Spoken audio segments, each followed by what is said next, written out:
Buenos días amigos suscriptores del canal. Vamos a hacer un vídeo aportativo. Para esto nos vamos a ir al blog, donde le voy a dejar el aporte para que ustedes puedan comprender el porqué de muchas cosas. Vamos a hacer el procedimiento. Fallas comunes del encendido de un equipo. ¿Qué procedimientos debemos hacer? Y vamos a ver procedimientos de reparación para solucionar inconvenientes del encendido de un teléfono, ¿no? Vamos a ver las fallas más comunes. Ya entre colegas que están en nivel intermedio, ya deben saber cuáles son las fallas causantes de un equipo más constante, ¿no? Las fallas más comunes. Pero para los colegas que recién inician, les voy a hacer presente este vídeo. Es un vídeo algo sencillo y va a ser un pequeño vídeo para que ustedes puedan comprender. Bueno muchachones, para esto dice: cuando estemos frente a un teléfono celular, las fallas comunes del encendido, el procedimiento de reparación sería el siguiente. Primero, siempre debemos empezar a medir la batería, el voltaje de la batería. Debe haber un voltaje adecuado de 3.7 voltios a 4.2 voltios, para así nuestro equipo pueda alimentarse con ese voltaje y pueda trabajar. Siempre hay que chequear la batería. Si la batería tiene un flex, es de silicio, batería interna o externa, medir siempre. Ya si es una batería de silicio, como un ejemplo de un Huawei, que tenga batería interna, que tenga un flex, una fuente, tenemos que medir siempre. Normalmente esas baterías suelen a fallar. Y bueno muchachones, primero debemos medir siempre eso. Si la batería es externa, va a tener un conector parecido a esto, a estos, a estos a estos, ¿no? Pero los más comunes son de estos, como el J2 Prime, J5 y modelos de media gama alta. Revisar si hay continuidad de línea a línea, medir señales de referencia, impedancia, medir todo eso, medir continuidad, que no estén caídos a tierras, medir la línea de ID, la línea de tierra y la línea VBAT, donde entra el voltaje de los 4 voltios de la batería. Después de eso, dice: el conector realiza el contacto entre la placa y la batería. Se daña habitualmente por poner y quitar constantemente la batería. Esos contactos dorados suelen dañarse porque se saca, entra y sale la batería. Suele aflojarse, a dañarse. Y es bueno cambiar siempre, porque a veces cuando no hay un buen contacto entre la batería y el conector, suele haber un falso contacto. ¿Y qué causa eso? Causa que el equipo se apague y se prenda sin necesidad alguna. Y hay muchas personas que confunden cuando se prende y se apaga. Puede ser falla de software, ¿no? Pero puede ser por un falso contacto entre el conector y la batería. Por eso hay que visualizar, hacer un pequeño mantenimiento antes. Dice, por ejemplo, para cambiar un SIM card y cuando se daña el conector, generalmente se repercute en problemas del encendido. Dependiendo del estado del conector, se realiza una limpieza, ajuste, resoldado del conector. Tenemos que revisar los terminales del conector y darles un pequeño mantenimiento, un resoldado, porque en sus contactos ese conector está resoldado en la placa, ¿no? Hay que resoldarlos con un cautín o con una pistola de calor. Listo, después de estas mediciones de medir el conector y la batería, vemos que todo está ok. Debemos revisar el botón de power o el switch de encendido, ¿no? Sabemos que el botón de power es un pulsador que tiene patitas. Va a tener líneas tierra y otra la línea de encendido. O en otros casos tiene la línea de encendido y una línea de señal que va a la CPU, dependiendo de eso.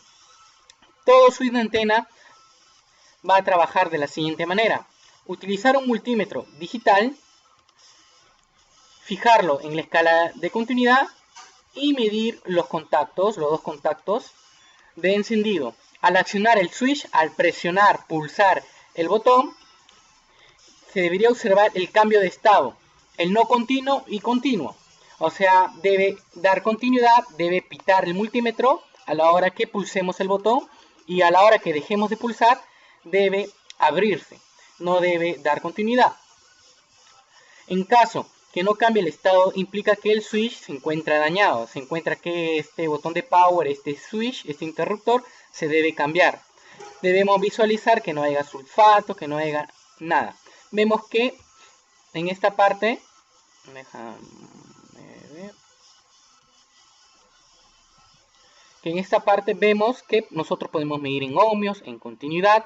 Vemos que a la hora que este botón es un botón abierto, ¿no? Su estructura internamente va a ser como un pequeño switch abierto. A la hora que nosotros pulsemos, el circuito se va a cerrar y va a dar continuidad, porque uno de sus terminales va a estar a tierra. Por eso hay que revisar verificar en modo de continuidad si el botón de power está en buen estado. Solo para verificar si el botón de power está en buen estado, si el interruptor. Con eso no estoy dando a entender que la línea o de encendido o todo el recorrido de esas líneas del botón estén buenos, no. Solo con la medición de continuidad, solo vamos a verificar el estado del botón. No confundan, muchachos. Verificar que no haya sulfatos, verificar también alimentando la fuente de alimentación a la placa y presionamos el botón de encendido, debe dar un pequeño consumo. Eso voy a verificar si realmente el botón de power está en buen estado, que no esté sulfatado y que no esté en corto, ¿no? Porque si va a estar en corto, se va a estar encendiendo solo. Es como decir que nosotros tengamos presionando el botón de power. Eso es lo que presiona un corto. Y bueno, vamos a hallar también, tener en cuenta algunos teclas de corto de llamadas como switch de encendido, verificar los contactos correspondientes de cada tecla y limpieza contactos de la placa. Debemos verificar si es que no haya sulfato de encendido y verificarnos en teléfono con dos placas. Debemos hacer una pequeña comparación de dos placas, medir voltajes, medir señales de referencia de cada uno de ellos, medir el flex también, los periféricos como el conector de la pantalla. Por a veces cuando un equipo la pantalla está negra suelen a confundir que el equipo no enciende. Verificar el conector, que no haya sulfatos, que no haya cortos, verificar el periférico del flex del botón y del conector de la batería. Todo esto debemos hacer. También debemos hallar esto, el teléfono con la tapa. Mucha gente confunde el problema de encendido con problema de display, por eso debemos verificar el conector de display, el flex. Teléfono que se encuentre visiblemente en buenas condiciones, se conviene intentar rehacer un flash, revivir el equipo. A veces por falla del sistema operativo el equipo suele fallar y por eso debemos bajarle lo que es el software para que no tenga ningún fallo alguno. Para eso nosotros tenemos que tener una ROM y el programa para flashear nuestro equipo. Uno de estos casos también debemos hacer resoldar la área lógica como procesador y memoria. Como pueden ver en estos casos se está resoldando lo que es el procesador y la memoria. ¿Para qué vamos a hacer esto?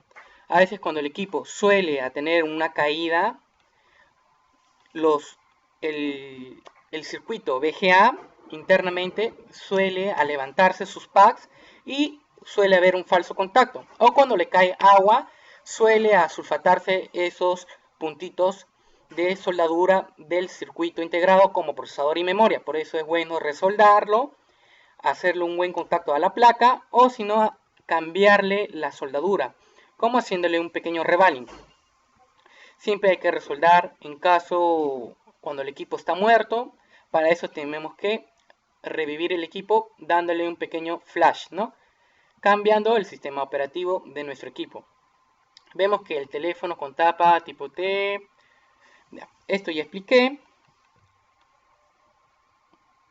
Y lo último sería que verificar el oscilador. Si el oscilador no está presente, no está en mal estado, tanto el verificar el oscilador del cristal de cuarzo, del PMIC y del procesador, tenemos que verificar todo esto. Es recomendable cambiarlo. Para eso debemos medirlo con un osciloscopio o con un multímetro que tenga la escala de frecuencias. También dice verificar el amplificador de potencia. ¿Qué ocasiona cuando el amplificador de potencia se encuentra en corto? Presenta un alto consumo que no es soportado por la batería y ocasiona el problema de encendido. Eso suele fallar en muchos celulares de equipo Samsung cuando el transceiver o un circuito de radiofrecuencia está en corto. Suele que el equipo no enciende, porque sabemos que estos circuitos de radiofrecuencia manejan un oscilador como el transceiver y hace una comunicación de clock al procesador, y cuando ese transceiver está defectuoso, está en corto, el oscilador no trabaja, no manda ni una señal de clock al procesador y el procesador no va a responder y no va a haber una comunicación constante entre ellos y no va a dar el problema de encendido. Ese es uno de los mayores casos. O el otro de los casos es cuando un amplificador de potencia esté en corto y la batería no soporta, ¿no? El voltaje de la batería no soporta y también se pone en corto. Y ocasiona un problema de encendido. ¿Por qué se va a poner en corto? Porque los equipos de amplificador de potencia suelen alimentarse con el voltaje de la batería. Bueno, muchachones, espero que realmente hayan comprendido todo esto, que siempre debemos medir, trabajar con plano esquemático, visualizar, medir componentes con el multímetro y siempre guiarnos con el plano esquemático para hacer las siguientes mediciones. Espero que realmente les haya agradado este pequeño vídeo y no se olviden suscribirse al canal para más aportes. Gracias.